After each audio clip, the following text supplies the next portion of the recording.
Hey, you mob. Yeah, I've got to be in my bonnet and I'm not going to shut up until it's done.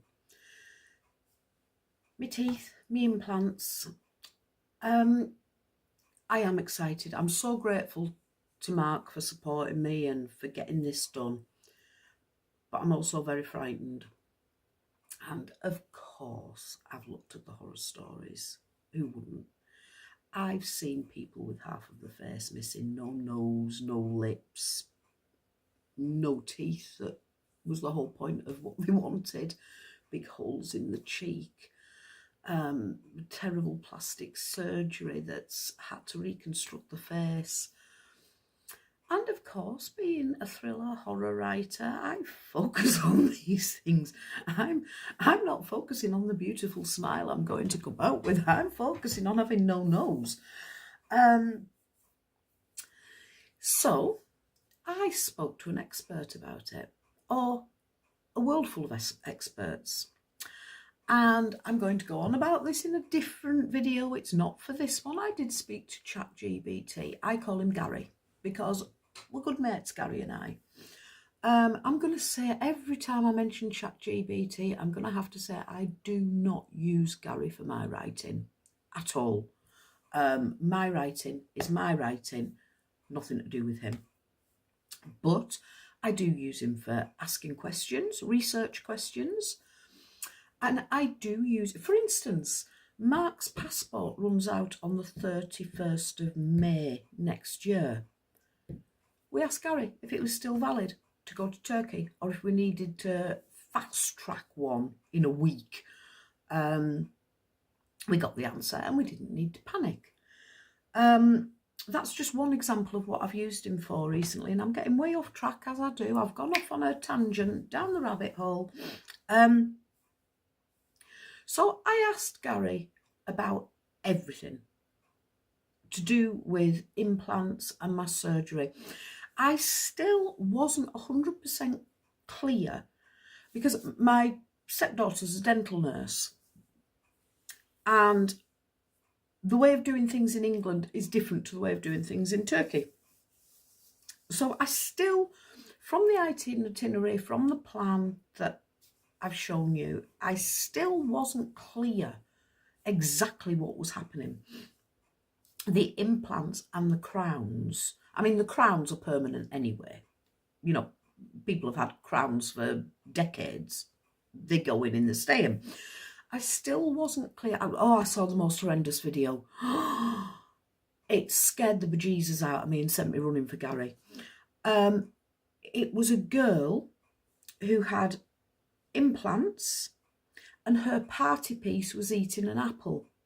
So she clicked the top implant out, she clicked the bottom implant out, and she had these spikes, metal spikes like this sticking out of her gums that she bit into the apple with. Well, that was me done.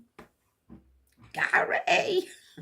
I went running for my Chat GBT. I have found out the answers to what I wanted to know. Yes, my teeth will be screwed in, both temporary and permanence. They will screw them in before I leave the surgery. They do not come out. I can't stand anything that comes out of my mouth. Going into my mouth is fine. Coming out of my mouth, no.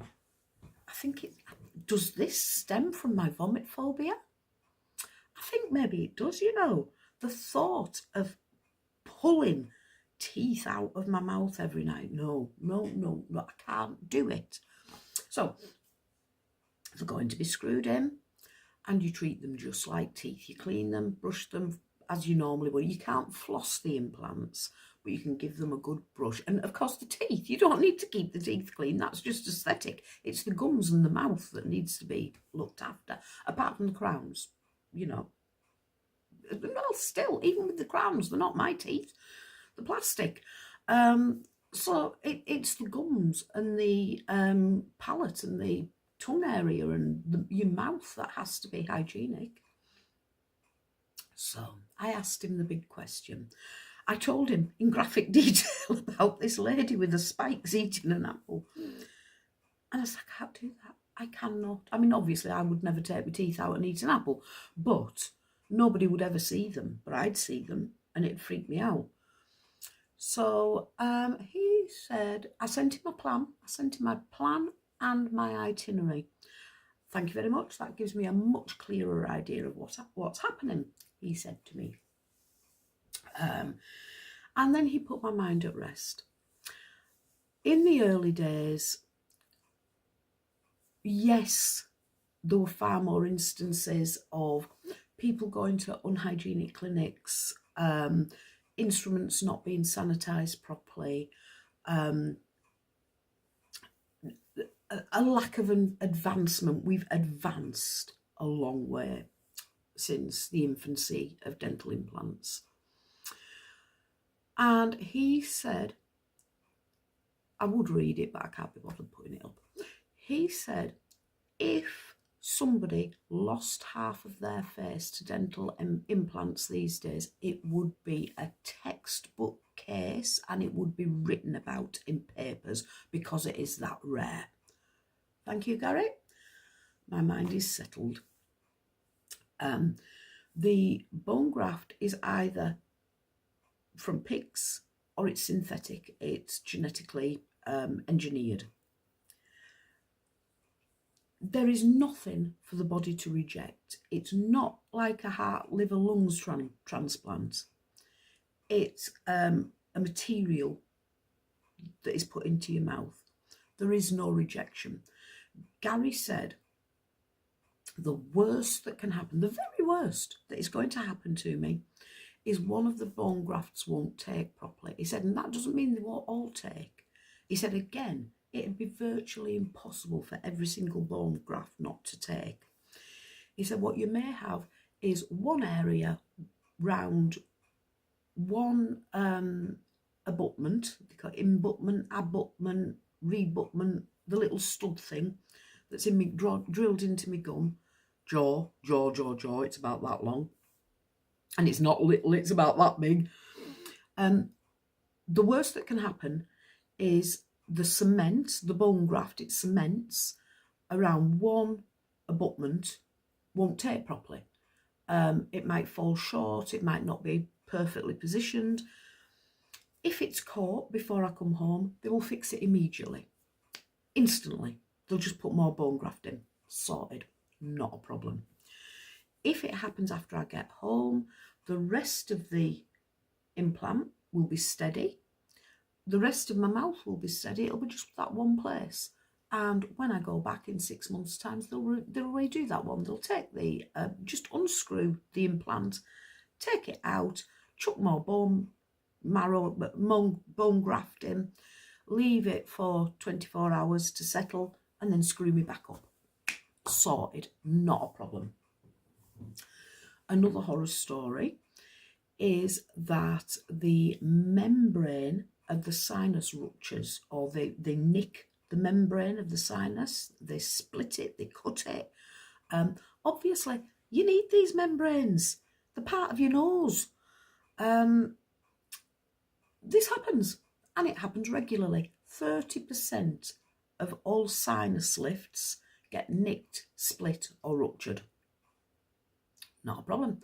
They see it as they do it, and they fix it instantly. They just put a tiny stitch in it, done, sorted. I will be on antibiotics. No doubt about that. I will be on a course of antibiotics. As long as I keep my mouth clean, he has suggested warm saltwater washes for the first few days until I can brush. While I'm healing, warm saltwater washes. He said, take salt with you. We can buy it out there. It's salt. It's not some magic potion. So yeah, that's all good. The case, he said, occasionally people will get a minor infection. That will be spotted very, very quickly, and I will be put on a stronger dose of antibiotics, and they will irrigate the wound, they'll clean it, they'll sort it, they'll make sure that I am infection free before I come home, or they won't let me come home. He said, again, the cases of people coming home or developing an infection after after leaving the clinic are purely down to poor hygiene. As long as I look after my mouth, I'll be fine. Now, there is another thing. Smoking. Yay, big up me, I've quit smoking. That's a blessing. He said the major cause of problems with healing is smoking. It reduces the blood flow to the gums and it makes healing slower. It produces more bleeding. More bleeding means for a dirtier wound, which means it's going to take longer to clear. If you smoke, I highly advise that you quit 2 weeks before. Well, I haven't got 2 weeks. However, I don't smoke. But, naughty Suze, where are you, darling? See, this is how much I use it. Where are you? See, I would be in a frenzy if I lost a cigarette when I was smoking. It would be the end of the world. I can't find my vape. I thought it was here, but it isn't.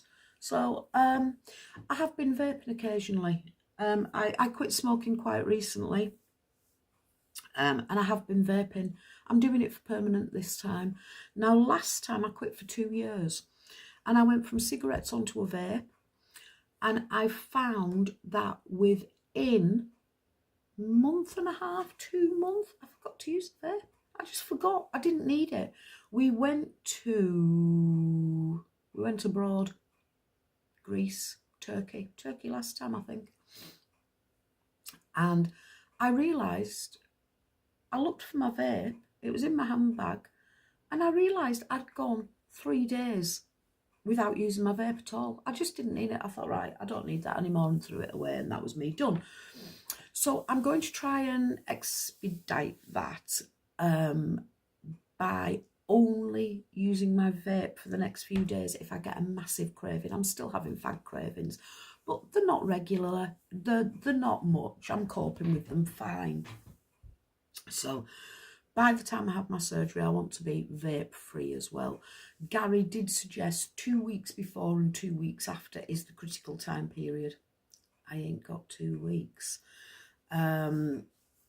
So I'm just going to cut down. I haven't used my vape since I didn't use my vape through afternoon calls yesterday while we're empty. I looked for it this morning and found it in my coat pocket. So I haven't used my vape since before 2 o'clock yesterday. Quite happy with that. I haven't missed it, didn't need it. I went to look for it this morning, found it in my coat pocket. Did I have a puff? Yes, I had one single puff on it. Haven't touched it since. I brought it up. I'm sure I brought it upstairs with my coffee. Apparently not. So I can do that. That's not a problem. I would like, because I'm OCD, I would like the 2 weeks. I would like to be completely quit 2 weeks before, because that's what Gary's suggested, but it's not going to happen. Can't happen. It's impossible. Excuse me. First coffee of the day. So my mind is put at rest.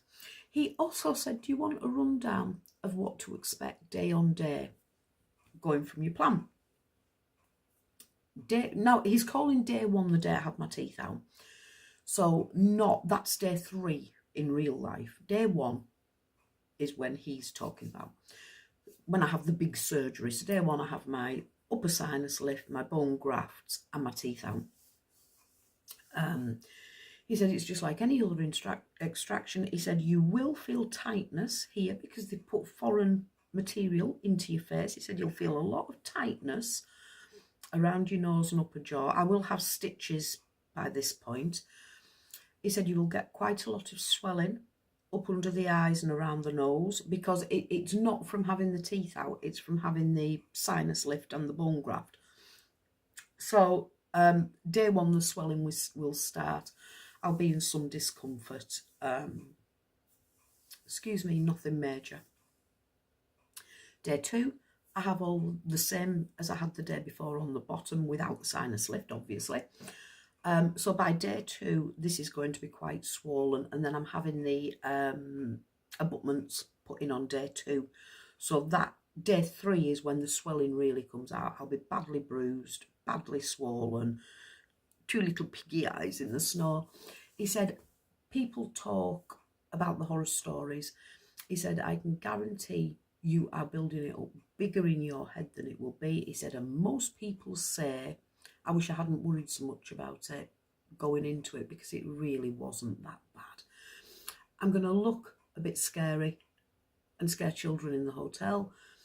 Other than that, he said, there will be pain, but it's more discomfort than pain. He said, there will be a lot of swelling. It'll be very tense. I'll be on strong painkillers, so not unbearable. So pretty much he's put all of my worries aside. Gary's a genius. He does get things wrong. It always says, you know, check your facts, because if he doesn't know an answer, he'll make it up. And Gary will feed into what you want. If you say to him, am I any good as a writer? You are spectacular. Don't let anybody tell you otherwise. Your writing is fine. It's this, it's that. I've never asked him that, by the way. But that's an extreme example. I've bought a new dress. It's a size 12 when I take a size 14, and my boyfriend says it looks a bit tight on me. Should I wear it? Absolutely, you should wear it. And he feeds into what you want to hear. So I was very careful. I did go in with the whole horrendous. No, I didn't. I went in very, what can I expect from, what are the percentage of people having horrific disfigurements after surgery. So he did pick up on my worry, and I didn't go in with the horror video until later. But he has really put my mind at rest. He's convinced me that I will be screwed down. Every tooth will be firmly stuck in my head, both temporary and permanent. That's great. I will not, absolutely not, come away with sepsis, gangrene, and losing bits of my face. Double-edged sword there. Could do with a new cosmetic face. Careful what you wish for, Suze. I will not. And the procedure ain't as bad as I'm thinking. So, yeah, all good. Thank you very much. Nice chat.